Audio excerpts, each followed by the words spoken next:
Welcome to the What to Read Next podcast. This podcast is hosted by Laura Amin, a voracious reader of romance and young adult novels. In this podcast, Laura interviews fellow readers and authors and asks them for book recommendations of what we should read next. We hope you enjoy it. Welcome to the show, guys. So happy to have you back. So let's introduce ourselves. Hi, I'm Kate, and I like to read fantasy, historical fiction, sci-fi, classics, and some nonfiction.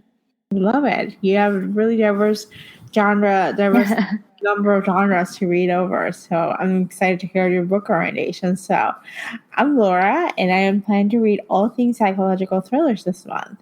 So now, Kate, let's talk about YA books. That's what we're going to be talking about this month. I'll be honest, when I started reading in 2016, I discovered YA books, YA fantasy and contemporary books through BookTube, and I binge on them. I've read pretty much, I would say, about 100 books of those, and I spent just reading all things YA. And then somehow I stopped reading it because it just didn't feel it didn't connect anymore. Like I felt like characters were childish, and I was just like, there's a disconnect with it. So I stopped reading them. But I know you have more experience with YA too. So I'm curious to hear what's your experience with YA has been like.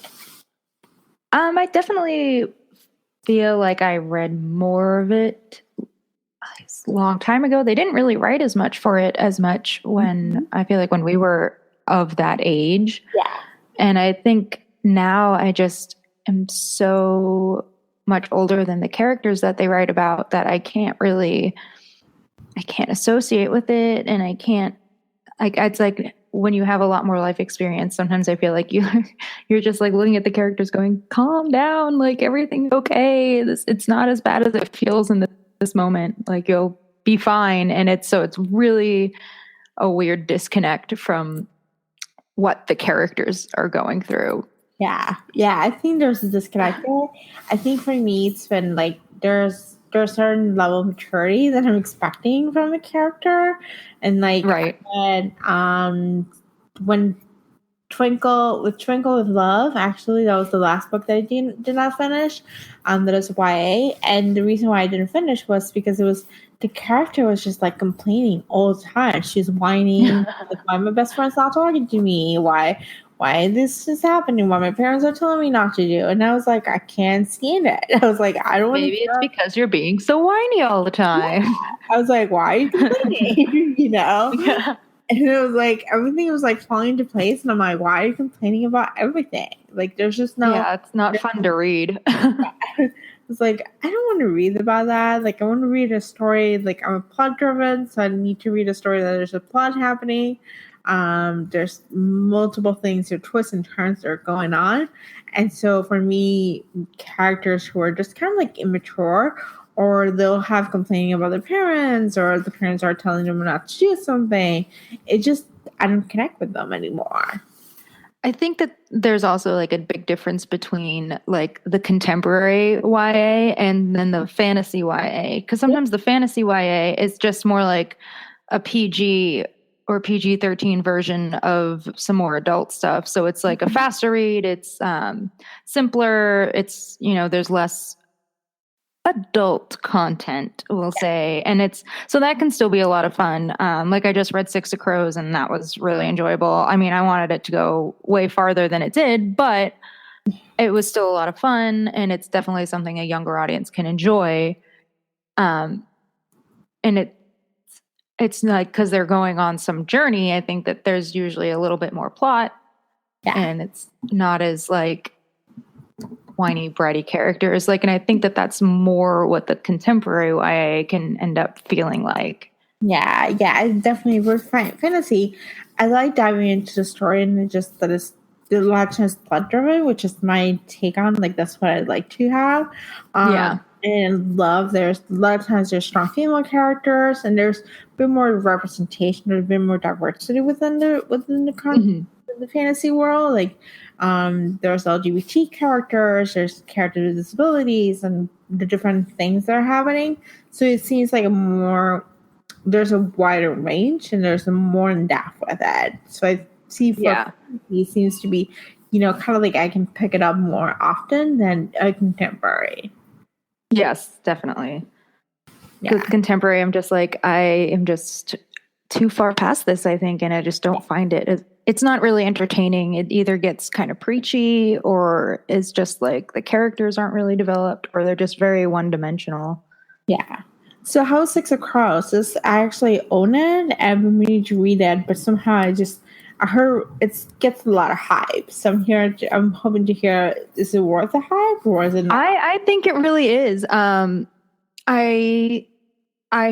flew through it. I read it in like 1 or 2 days. I read it really, really fast, and it was like really fun. And I'm looking forward to reading the Crooked Kingdom, the second book in the series. And I definitely recommend it to people because it's not like, I think it's, the characters I think are aged incorrectly. They're aged really, really young in the book, but they don't ever act like it. So, and everyone that I've talked to has all had the exact same opinion. So I was like, am I crazy? Like, what is going on? They do not act like they're teenagers. They act like they're in their like late 20s. So I think that actually makes it more accessible to adults and to kids. I think that they ended up working it out pretty good. That, you know, it's a lot of fun. The characters are really entertaining. And you know, there's some moments in there that I was like, oh, I didn't think that was going to happen. You know, they're like kind of like the lovable losers, a bunch of misfits types of characters that are all thrown together by circumstance. Like, so it's a lot of like that kind of stuff. And like, you know, you love the main characters are like, they're criminals, but you still love them. And they're really entertaining and a lot of fun to read about. And I actually think it lives up to the hype, you know. Some of these books just don't end up doing that, but this one I feel it really did. Okay. I'm definitely going to look to pick it up soon. So I'm currently reading a YA fantasy. Three Dark Crowns. Have you heard about the series? I have heard of that one, yeah. It's a really good series. It's about three triplets who are fighting for the crown. They were raised to be queens, and then they were told you have to kill each other. The last one standing will be in the crown. And so I'm reading book 3 of it. There's a new book comes out every year. So there's 4 books in the series, but book 3 just released, and it's been great. It's kind of like fun. It's just kind of like there's strong female characters. There's just a lot of like tension. There's a lot of mystery and twists. So who's gonna kill who, and there's politics. So the one gripe for me is that I read the last book a year ago. So there were a lot of bits and pieces that I don't remember what happened. So I'm like, I wish it was one of those series that was completed that I can just binge through it. It's one of those things. I'm like, I wish it was like the full series, and then I can just binge through it, and I know what's gonna happen. And as opposed to being like, I need to reread the past few books before I can just start reading this book. Yeah, I know that's always the bummer of not a finished series. Yeah, is then you have to wait. That is true. So, any other thoughts about the YA genre? Well, besides the fact that I do think that it is great that there is more of it, because I think that it serves all of the audiences now that like it, versus like I want to say like 20 years ago, there was not nearly the amount of books available to that age group. It was either like, I remember going to the bookstore and it was either you're reading like kids chapter books or you're trying to find some adult books that are interesting to a young person. And it's like, that I think like, things like the Hunger Games, like really just, and Twilight, those two probably really just like cracked the door wide open, and they were like, oh my God, young teenagers read too. I know. It's like, yes, they do. And they buy a lot of stuff. So they like it's a lot more popular, and I think that, there were obviously other books then, but I think that there's just the volume of it now, and the content of it is now so wide and varied. And I think it's great. It must be a great time to be a teenager. Yeah. Or a young adult. Yes, or an adult who happens to like reading that, which is great. Yep. You got so much more. There is a lot more. There's a lot of diversity. I know for October, there's like, I counted. I was looking for books I was looking forward to reading, and there's quite a few that are young adult. From my book to pick stop, and there's quite a few are fantasy, which I'm actually excited to dive into. So there's a diversity within the genre, and there's a diversity of books that are coming out. They're really good books, and so it's kind of exciting. Yeah, totally. Yeah.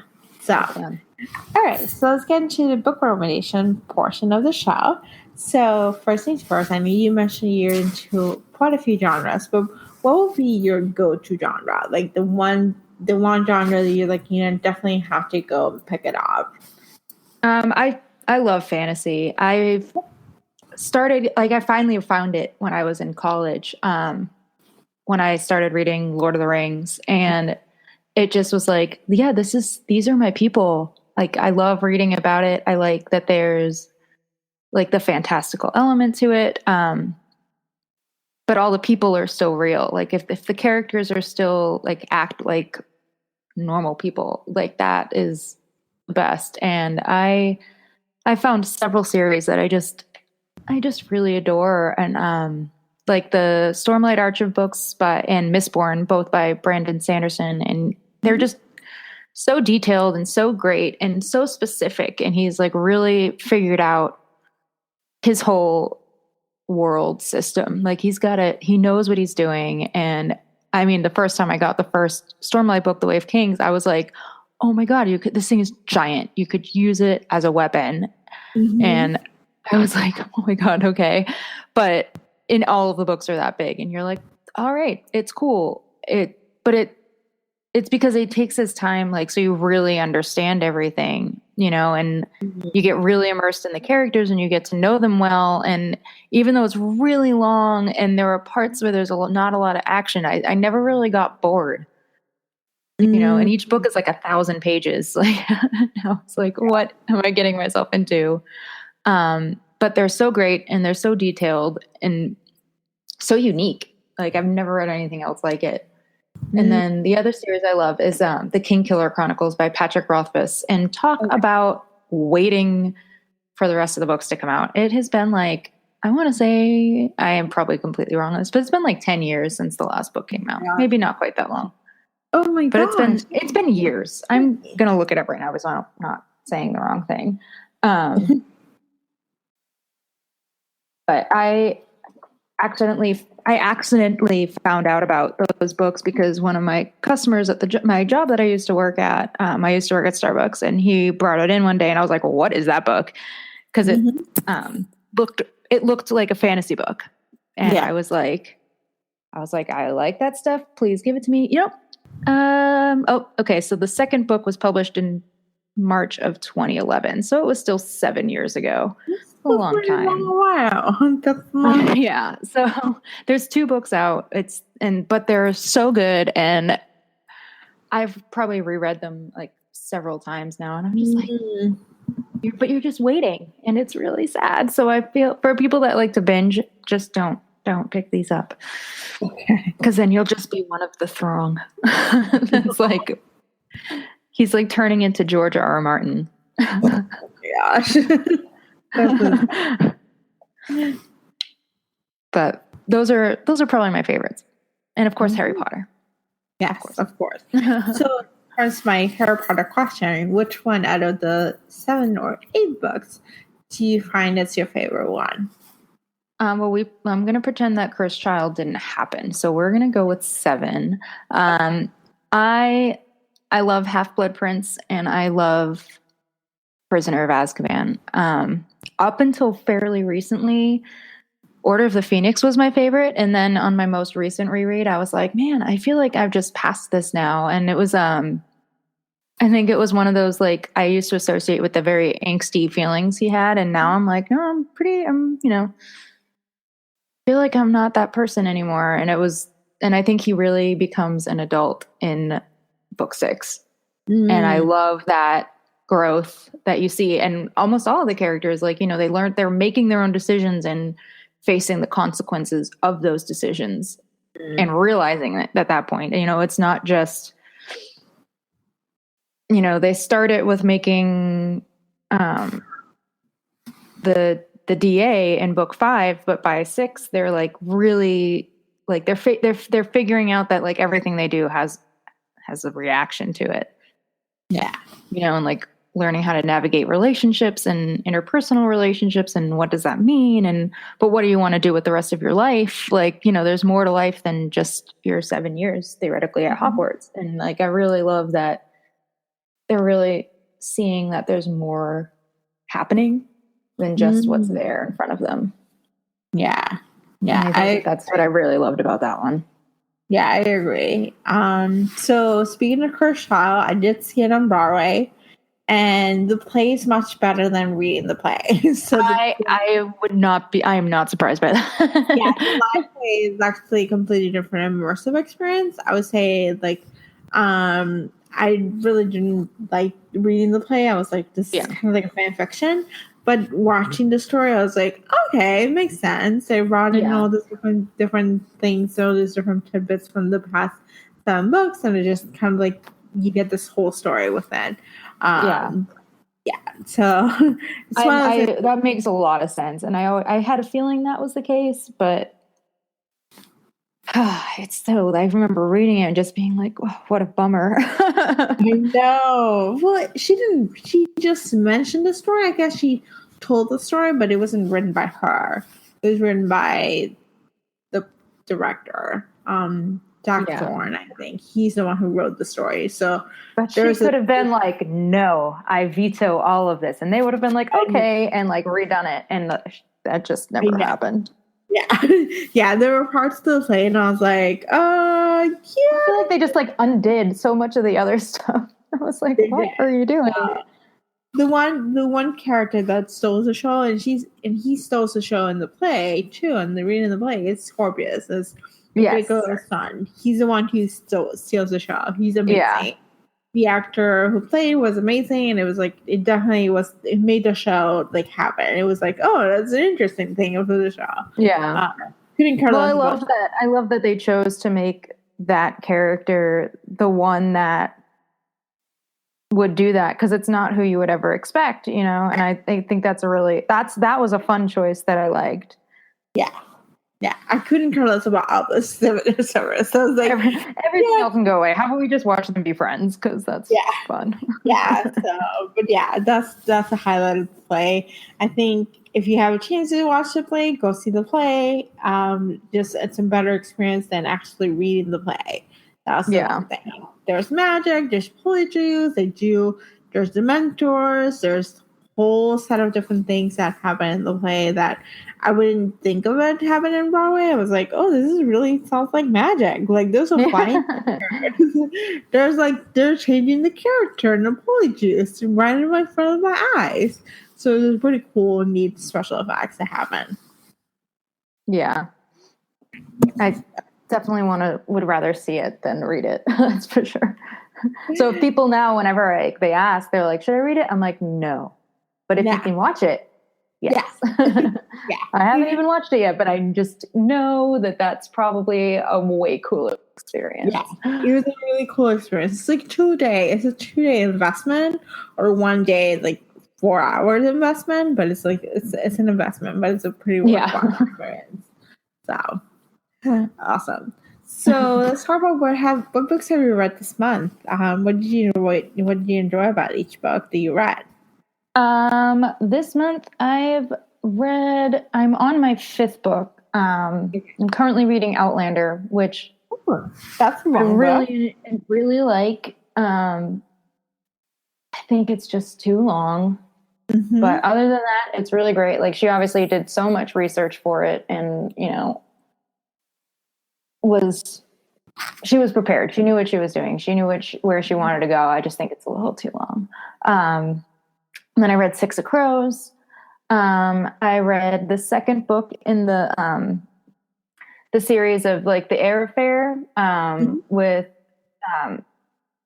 oh my God, sorry. And it's called Lost in a Good Book. They're by I am not sure how you say this, but I think it's Jasper Ford, but there's the 2 F's, and I'm always like but they're about this character Thursday Next, and it's like kind of set in an alternative universe to this, and there's like tons of literary references, and she can literally travel into books, and they are so much fun, and they're such fast reads.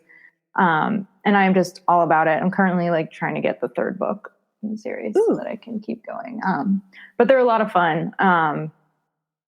The characters in the story they're kind of one-dimensional. She's kind of a Mary Sue, but at the same time, it just allows all of the other stuff to be that much more entertaining. And so I actually think it works, because otherwise the books would be like way longer, and you wouldn't be allowed to put yourself into the situations as much. And I think it works in this case, and they are a lot of fun. And then I read The Best Awful by Carrie Fisher, and it was pretty awful. I actually didn't finish it. I just couldn't bring it to myself. And I've loved her other books. I loved like Postcards from the Edge and The Princess Diarists, and they are so much fun. And I don't know what happened on this one, but it was just excruciating to read. And I was like, oh my God, I felt so bad because I love her. And I was like, I don't want this to be so bad. I think that she was just on too many drugs still. Gotcha. When she was writing it, like it just like was kind of all over the place, and like it was really weird. It was like not like, it kind of almost jumped between like perspectives of like first person and third person. Oh wow. So like it was like very disorienting. Like it was supposed to be in third person, but like since it's so autobiographical, like halfway through you're like, wait, what's happening? It was just really weird. It wasn't, I would just stick with Postcards from the Edge, but don't read the second follow-up. Don't read it. Okay. And then I read Cleopatra Life, which was a biography about Cleopatra, which, while a little boring, still had like, it was really interesting because so much of what we know about her, like there isn't a lot of real information out there, and the author really tried to like pry away the like the mythos surrounding her, and like the misinformation that basically all these like really biased male historians that came after her like made up about her to try to make everybody else seem like better people. So that was a really interesting read. And so I was like, man, I just didn't know so much about it. And it's like weird to think about like the pyramids were already like long, but like that was already ancient history at her time. But when like, we don't think about it from that perspective. Yeah. She was literally born. She died like just as like Jesus was being born. Oh my gosh. Really? Yeah. So like that was happening at the same time. Oh my gosh. Which is crazy to think about. That's crazy. Yeah. I just assumed that she was like from another time. You know what I mean? Like right. Hundreds of years in between. Yes. Jesus was born. Yeah. And it was kind of crazy to be like, oh wait, that's just so interesting to think about like history from that perspective. So I enjoyed reading that because I like learning about stuff like that. If it's an interesting character, you're like, hey, lay it on me. Yeah. But yeah, that's everything I read this month. Hopefully I can fit in another book before the end of the month. We'll see. Yeah, we'll see. So what books should our listeners pick up this month that you think is a must pick? Besides Six of Crows, which a lot of people have already read, I would definitely look at the Thursday Next books because they're so much fun. They're really easy. They're super PG, so it's not like you can read them like at pretty much any age. You might not be interested in them if you're younger because you probably haven't read as much of the literature that they reference in it. But they're a lot of fun. I am really enjoying reading that series, and I hope to read more soon. Yeah, how many books are in that series? I think there's like 7 or 8. Oh wow, so it's a long series. That's pretty cool. Yeah. Awesome. Yeah, and hopefully more to come eventually. There we go. That's awesome. I love when there's long series so you can just bench on them. You're like, yeah. Book, and there's like another book. There's another book. There's another book. So it's perfect. Yeah, just keep reading more. Yeah. So, well, that's it for the show. So now we want to hear from you. What are you currently reading? So comment over to the blog at whattoreadnextblog.com and share what you're currently reading. We actually have a new Facebook group where you can connect with fellow readers and get book recommendations. So you can join us at whattoreadnextblog.com/Facebook. All right. Well, thanks so much for listening, guys. We'll be back in a month with a brand new episode. In the meantime, if you enjoyed the podcast, please leave us a review on iTunes. It will help us get discovered by a new audience. Thank you so much. I hope you have a fantastic day. Bye.